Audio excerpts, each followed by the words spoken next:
The views and opinions expressed in this program are those of the speakers and do not necessarily reflect the views or positions of any entities they represent, including Olus Media. Olus Media. Attacking the podcast world. And based on the true legendary cult classic, Olus Media presents Attack of the Killer Tomatoes. Did somebody mention biscuits? Attack of the Killer Tomatoes. They'll beat you, bash you, squish you, mash you, chew you up or run. How bad is it? Finish you off. Also, I definitely don't get a fly again. I'm not talking like that, you wiener. What about the tomatoes? Greetings, guardian of the garden and cinema enthusiast. You've tuned into the unparalleled Killer Tomatoes podcast. Meet your guide, Costa Dillon, the mastermind behind the rambunctious red rascals that have been spicing up our screens since the disco era. Today's guest, Marc Price. It's hard to believe it's been as long as it's been. We won't say how many years that is because you and I look exactly the same. So nothing has changed. so they say that Costa. They say that the camera adds 10 pounds. Yeah, you heard that, right? That's the camera adds, at least. It turns out not being in front of the camera for the last 3 decades added 50 pounds. Okay. Yeah, we need to get the skinny camera. So, thinking back, back to those heady days of yesteryear. Oh, can you remember what brought you to Killer Tomatoes? How did you end up being in our film? Yes. First of all, I'm fascinated by you guys and how you've kept the franchise going. Oh. You even have the podcast. Even now, you won't let it die. You won't let it die. Well, it's not. It's one of those things where you keep beating it and it keeps coming back. It's not as though you're.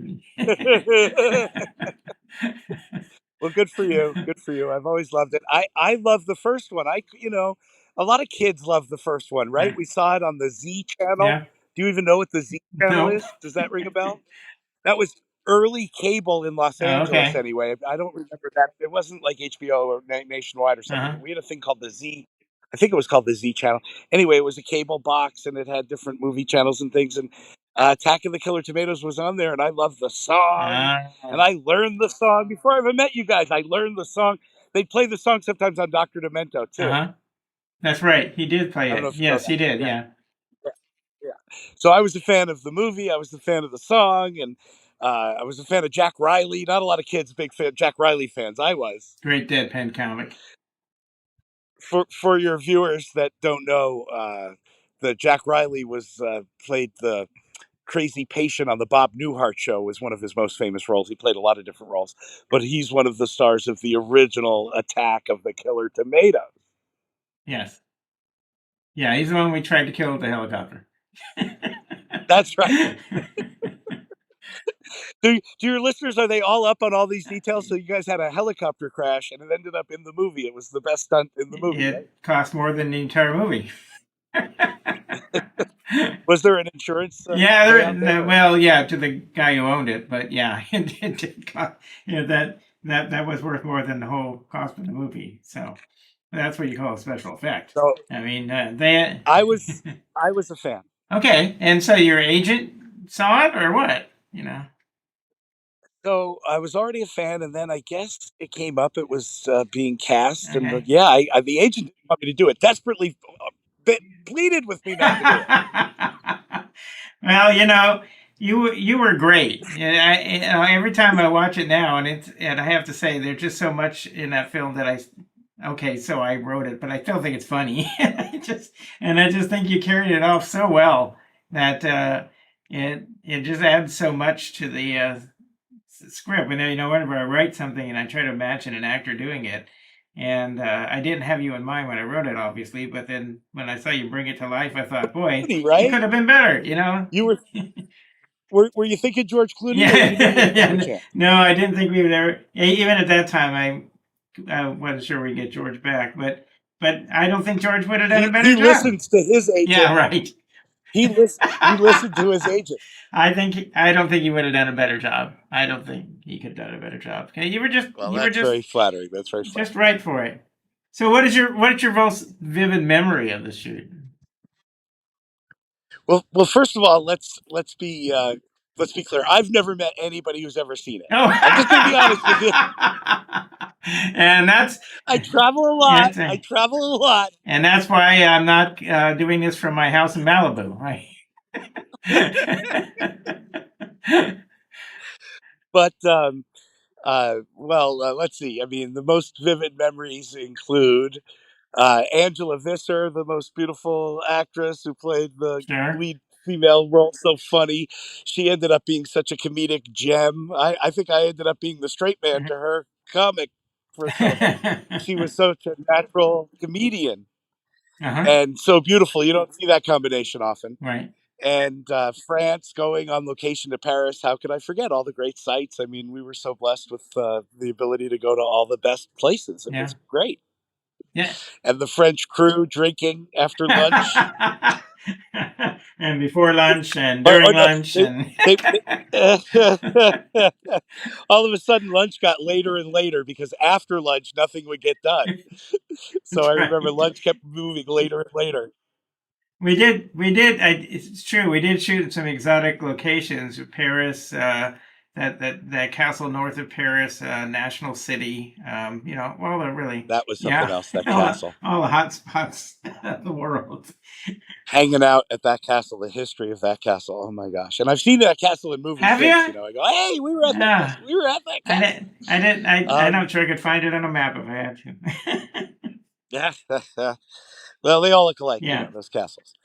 But and then let's give San Diego a little credit, which is where you guys all started the whole franchise, Hmm. right? That was the Right. birthplace, and where the original movie was shot. I really discovered a love for San Yeah. Diego that I've never given up on when we were making that movie. And John DeBello was nice enough to show me around a bit, and I remember him pointing out how San Diego has so much to offer for movie making because of all the different landscape possibilities. Whatever you need, you can really find it somewhere not that far from San Diego. Yeah. It's still very few films are shot here. I guess just because it's not worth the travel from LA to pay the overnight stuff. But so yeah, about Angela. Gosh, you got to kiss Miss Universe for heaven's sakes there. How many people get to Pretty do that? crazy. Exactly, exactly. What about casting for the film? I got to kiss every beautiful lead That's actress right. it seemed in That's town. They right. all wanted the There, role. They all wanted the role. who didn't? I remember when And we flew over there. I sat next to Angela on the plane, and she fell asleep and on my shoulder, and I didn't move for 2,000 miles because I kept saying, "Miss Universe is sleeping on my shoulder." we when we cast it originally, I had been cast, but they were still looking to pick the perfect girl, and so many actresses came through, and it was the kissing scene. I don't know if you know this, No. but they had us do. So I was just kissing all these beautiful girls all day. Work, work, I should work, really work, work. pay you guys money. I think I owe Another you and hard day at the DeMello a office. fee still. Another hard day at the office. Yeah, okay. We'll let that one go. Yes, indeed. Yeah, no, I didn't get. I wasn't there for that audition part because I think I was out getting, doing advance work. But yeah, geez. So nobody's, And go then ahead. the puppets. Let's see. I'm going back to the puppets. I have good memories with the puppets and the puppetry and Uh-huh. all that was so much fun. And my dad came to the set. I don't know No, if you I know didn't. that. I didn't know that. He's in the movie too because he's an extra, and so in the theater sequence when it cuts to the audience at some point, Uh-huh. my good buddy and my dad are it cuts to It's them. Al Bernie, right? That's his name. Yeah, Yeah. yeah. He's wearing a beret and he's waving Oh yeah, a that was baguette the or famous something. Al Bernie. Oh, That's I'm everybody really in the bummed movie. that I So didn't know that. don't, I didn't know that. don't pretend that you didn't that you remember because I said he wore a beret. Everybody in the movie, every extra Oh, wore a I beret and remember the waving held a baguette. the baguette thing. Yeah, I do remember No. That was that. every Yeah, extra in the that's movie true. did that. But but my dad came and he saw me being the lead in a movie, and of course my dad has such a rich Right. history. You know, he had been on the radio with Fred Allen in 1940. Even before that, he was in early movies, like early talkie Wow. movies. One of the things they used to do back then was just take a great um, lineup of stage performers that had rich histories of touring the country, Hmm. acrobatic acts and singers and comedians and dancers and stuff. And they would just shoot their wonderful acts, and it Hmm. became a great way to just quickly and affordably make a movie that you could send all over the world and entertain people for sure, without question. These acts have been entertaining people for so long. And so, anyway, there's one in particular that's online that my dad's in and stuff. And it's an early talkie film. And they go even further. My dad was a mimic. Yeah, yeah, I don't know if you know yeah. that. I know. He did a cartoon where he did Laurel and Hardy or something. I don't, or somebody. Yeah. The voices of cartoon characters, they were animals in a Oh, farmyard, okay. but they were celebrities, Okay. and he did some of the All right. celebrity voices for that. But in this one, he's playing the part of W.C. Fields and Ah. the guy from Mutiny on the Bounty. I'm blanking on Oh, his name right now, Charles and Lawton. Yeah. Charles Yeah. Lawton, yes, and Groucho Marx, etc. Ah. And he's in the shot, Mm-hmm. like that thing they do when somebody plays multiple characters, where they cut to the back of Oh somebody yeah. else's Right. Yeah. head. You know, so they were doing that, which had to be one of the first times he might have pioneered that, for all we know, in 1938, right? And they also did a split screen of special effect, maybe the first of its kind, certainly early, where he's actually in both No kidding. sides of the courtroom. Ah. Yeah, yeah, Fun. pretty amazing. Pretty So amazing. did you ever go to any of those Borscht Belt places? I did. I grew up with him, and we went to the Catskills Wow. all summer, every summer, and Wow. I went with him on the weekends in the winter. And it was Grossinger's, Concord, Kutcher's, Brown's, the Fallsview, the Nevele, and the list goes on. Right, there were 47 places, Woo. and now none of them exist. They're all gone. The whole Ah, thing that's amazing. is like crazy, abandoned. Yeah. If you go to the Pines Hotel or whatever, it's still there, but it's all locked up with chains, and there's moss growing on the old showroom audience seats and stuff. So he would have been there in that marvelous Mrs. Maisel audience thing. Yeah. A little A later, little a little later. later. Okay. Mrs. Basil is an earlier look at it. Okay. I was there in the 70s, Okay. really, which was sort of the tail end of it. I mean, by the 80s was the real tail end of it. But I caught Okay. like the last little burst of life Nice. there in the 70s. That's great that you be able to have that touchstone of that bygone era. George Burns and Milton Berle and Joey Bishop and, the list goes on. And then he would take me to see the kids.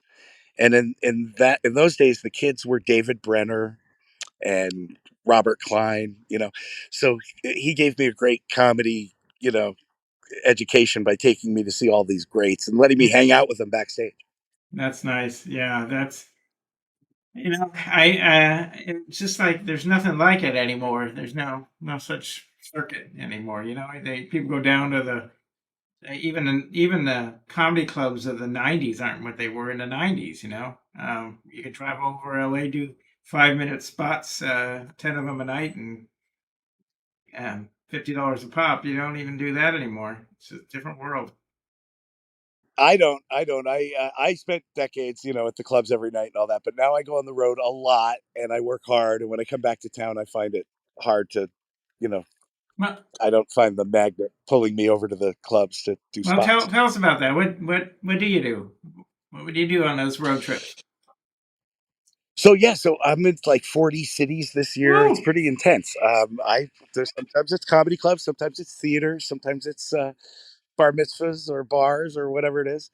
And I just got back last weekend. I was in Pittsburgh and Ohio, and next weekend it's Houston and somewhere in Texas, and then the weekend after that it's Parker, Arizona, and Mesa, Arizona, and then after that we're going to Toronto.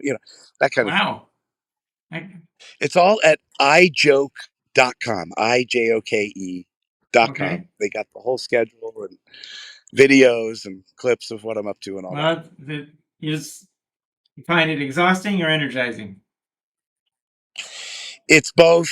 the shows are always energizing. The airport and calling around to set up the shows is a little bit exhausting. Right. Well, But you can't do one without the other. well, at airports are a comedy scene all by themselves. So, so you're telling me no fans ever come up to you and say, "I saw you in Killer Tomatoes Eat France"? I mean it. I'm not kidding. Like maybe once or twice. Like I can't remember anybody that saw. Why aren't you? But hey, Why aren't you selling DVDs? the agents You could be selling DVDs from the stage. the agents warned me. One of my favorite memories was at the screening for the cast and crew, possibly the only time it was shown in a movie theater. At the beginning credits, it said, "Please rewind this cassette That's after right. viewing." I forgot. I love that. I've laughed so hard about that ever since. I forgot. We do like to have fun with the credits. Yeah, it's well, yeah, I don't. I can't remember the last time I got a residual check, so I guess it isn't being played a lot. But I think the last one I got was like 6 cents or something. So we definitely. But you guys sold it. You guys sold the whole franchise to Troma? No. Oh, that's not true. No. We own it. It was in pieces. Fox owns some, and somebody else owns. I can't even remember who owns them all. Gravitas owns some, and so forth. Was there any kind of a deal with No, Troma? never had a deal with Troma. And I don't know why I have that in my mind. I don't know why. no, and then in the past I'm so wrong. couple of years, we regained the rights. So amazing. so stuff kind of just sat there because we couldn't do anything because it wasn't ours to do anything with, and we weren't going to be in the business of making money for somebody else. So now that we've got it back, we are looking at doing something else, and everything is good for you. You know, everything hot in the 70s and 80s is hot again. So the time is right. Hey, who am I to judge? Who am I to judge, you guys? I played a small part on Family Ties 3 decades ago. I'm still milking That's it. right. There you go. I wouldn't call it a small part. I'm the king. You know, when you. I'm the king. I'm the king of milking. When we got you, I didn't consider it. I thought, hey, it's him. It's that guy. It's that Skippy guy. He's hilarious, and he's with the I can't remember the lead actor's name on that show, but I remember you. Yeah. Okay. All right. No. I don't remember. How did we come to name your character Michael J. Fox? Do you remember that? I can't remember how we came to name your character that. Well, for one, I thought it would help sell tickets if the poster said Mark Price is, and then in big letters, Michael J. Fox in. Yeah. Yeah, I think that's the way they sell return. It's just like George Clooney, and then the name of the film is in tiny little letters at the bottom. Right, exactly. Would that be funny? I wanted that on the poster. Mark Price, little letters, Mark Price is. Michael J. Fox in. I asked him permission, by the way. You did. And he was okay. He was okay with it. Yeah, he wasn't worried about it too much. He had some big things going on. I guess because he didn't turn around and say, "Can I be in it?" But so that's great. So we raise money for the Michael J. Fox Foundation at every stop on our tour. Well, that's great. Yeah, that's fantastic. And I really I consider myself blessed to have been in his proximity. I think that's why I'm even really able to go on tour like I do right now. People love him so much, and they love that show. And I was just a little part of it, but I lucked out. Yeah, I feel the same way. I bask off your aura, and that's how I live. In proximity to me. Yeah, exactly. Well, it's like plankton on a whale. You feed off. Right, that's it. Well, 90% of the people you meet, or no, 99% of the people you meet in your everyday life have never met anybody who's ever been in any show or movie or anything. So they're always like, "Wow, that's you did. You actually did something with somebody I've heard of." And that's for some people, that's a whole different level right there. And it's still cool. Well, I was a national park ranger, and Santa Monica Mountains National Recreation Area is right there, so we just kind of knew all those neighborhoods as part of the realm of the park. So yeah, absolutely. I forgot about that, but I have a love for that. I don't know if you know Oh, that. I have a love for camping and the nature. Did you know oh, that? great, nice. Yeah, where do you like to go? Yeah, I don't know. I don't think I had. We met so long ago. I don't think I was into it back then. I didn't know much about it. Mm-hmm. I'd go skiing back then, but I wouldn't really Ah, go camping. But somewhere along the line, I found a love for yeah. camping and hiking and getting away from everybody. And uh, uh, I toured this summer. I was in Oregon and Washington State Mm-hmm. for 100 days, Northern California, Nice, and in between the shows, I went to very beautiful places. nice. There's a lot of them up there. Right. Nice when they're not covered in smoke. Well, So. yeah, you always have to look out where you're headed. But I always think about what it would be like. What was that like? Being you were a ranger, or Yeah, what was your yeah. I position? was a ranger, and then I was the superintendent of a few parks that went all the way up through the ranks to the top. So yeah, yep. Wow, So yeah, I'd like to hear more about that, but that's another podcast. no, but it's like um, talk about two lives that nobody can figure out how they coexist. One is full of imaginary, unbelievable stuff that doesn't make any sense, and the other one is working in movies. So. Hey, let me ask you this. Statistically, Yeah. okay, uh, isn't it more dangerous to go to any 7-Eleven in any city than it is to be out in the middle of nowhere Yes. where people get creeped out by the? Okay, no doubt, right? Yes. Yeah. Okay. Just The no in the history of human recorded history in North America, no one has ever been killed by a wolf. So people. I I listen to a thing sometimes when Right. I go to the creepiest, Right. scariest places and it's dark and there's Yeah. no moon and I'm out in the middle of nowhere and I'm hearing animals. I put on a show on the online. It's a podcast called Park Oh, Predators. really? It's Fun. all these there aren't that many horror stories, but the ones that exist, they've found them and they Oh tell them. yeah, Reader's Digest has made a minor industry out of publishing stories about people surviving some horrible incident in the woods. I think Reader's Digest had some sort of mission to keep people in the city. Every edition, don't go outside, you'll die. Maybe they did. Maybe they did have ulterior That's motives. right. So the what I remember about Eat France was the also I really liked was the World War I battle scenes. I just thought those came out well. Do you remember any of that? I do. It was some of my favorite parts of it as well. You guys did. What was the movie Butterflies? What was the parody of? You Oh, guys parodied so many different movies. uh, oh, Quiet on the Western Front. Yeah, where the Oh, okay. butterfly at Yeah, the yeah, end. yeah. Yes, it's so. That's the thing Did, is so did much that make of it in those. the movie? Did that one make it? Is that Oh in the yeah, movie? absolutely. And Yeah. but a lot of people Okay. just they don't get it. They're you got people. You got to pick up a book somewhere, and you don't understand the references. I mean, one of my favorites is the guy who hitting the tomatoes back with the tennis racket on the McEnroe line, and it's like everybody who knows World War I history gets the joke. Everybody else is like, I don't get it. And now they're like, who's McEnroe? Okay. So you have to remember, right? I'm a young actor. I was reading scripts, but I wasn't reading books. I'll admit Right. it. And I didn't have a great wealth of knowledge of classic movies and stuff. So throughout that movie, most of the references escaped me. And John knew it, by the way, and he didn't care to share with me. Like they never got too specific. I would just do it. And then throughout my life ever since, I've seen stuff, and I go, "Oh, that's that's what That's what that is." that was. Yeah, that's the. We always like to say parts of it are for kids and parts of it are for adults, and you got to get the part you pay attention to.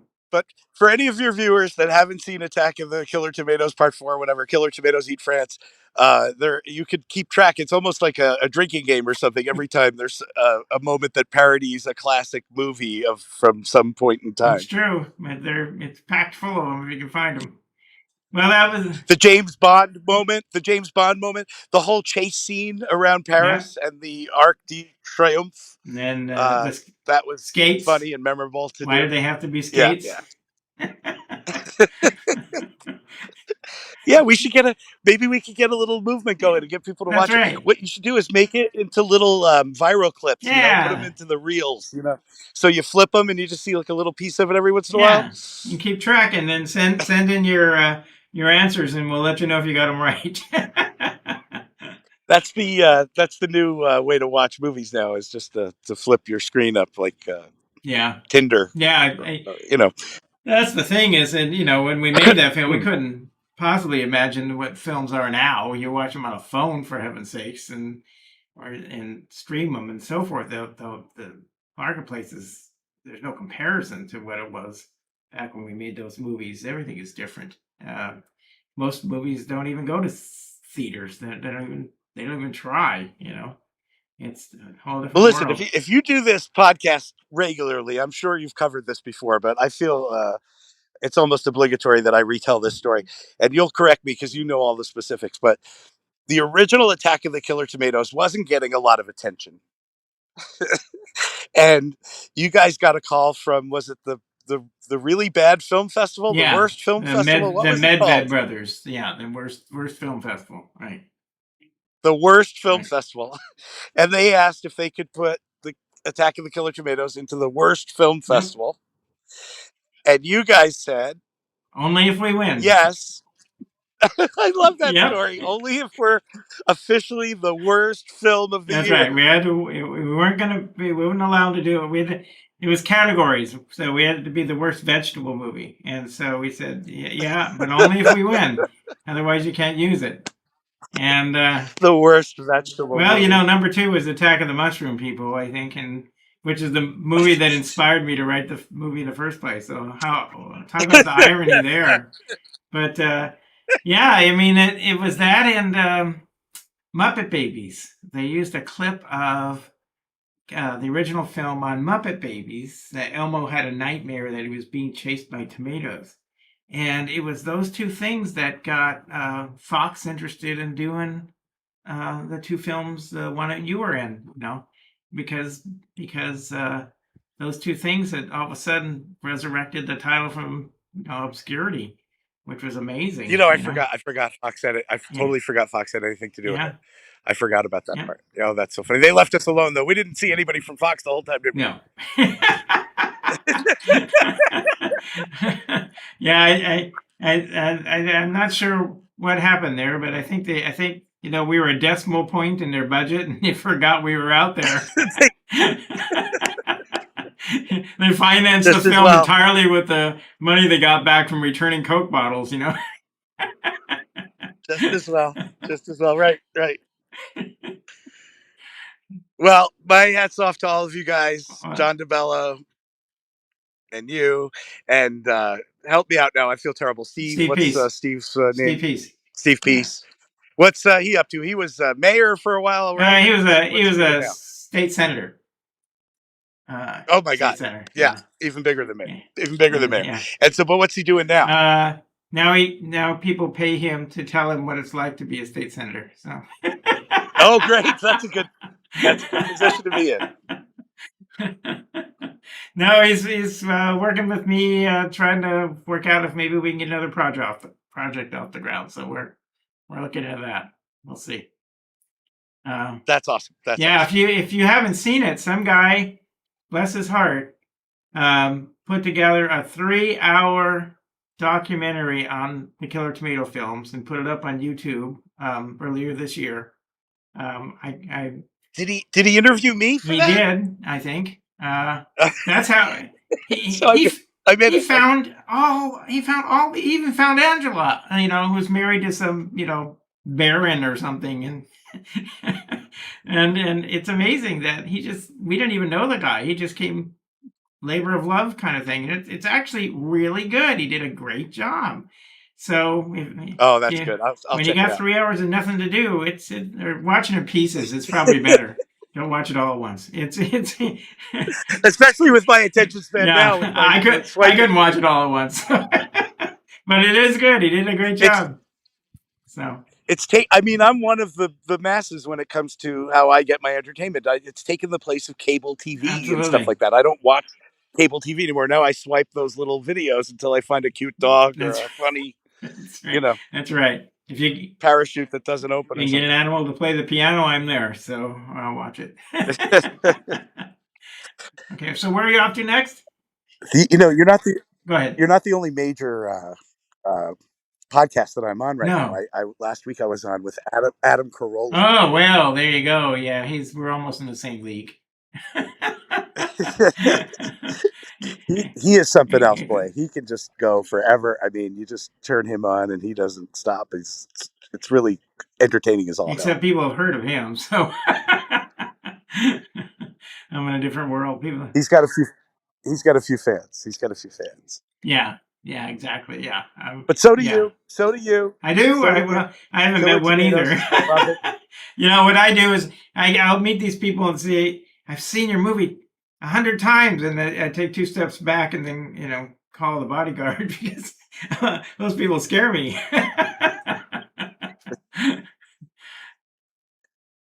So where are you off to next?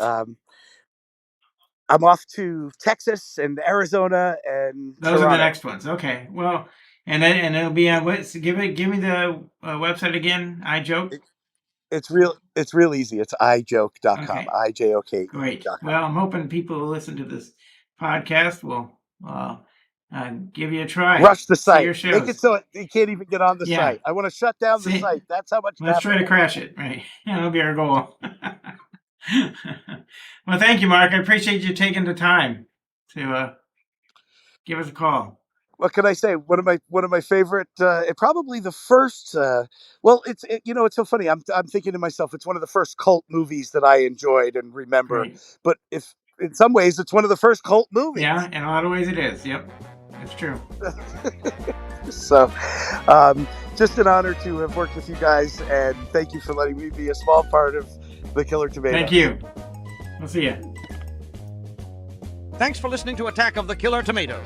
Be sure to follow and subscribe whenever you listen to your podcasts. To read the blog associated with this episode, visit olismedia.com. This episode was produced in studios located in San Diego, California and Tijuana, Baja California. Creative Director Ulises Bretog. Sound Engineer Alan Glazepar. Lina Alvarez is co-producer. Serving as executive producer and co-founder is J.C. Polk. And Chad Pease is president and co-founder. Olus Media is an IVC media company. Olus Media.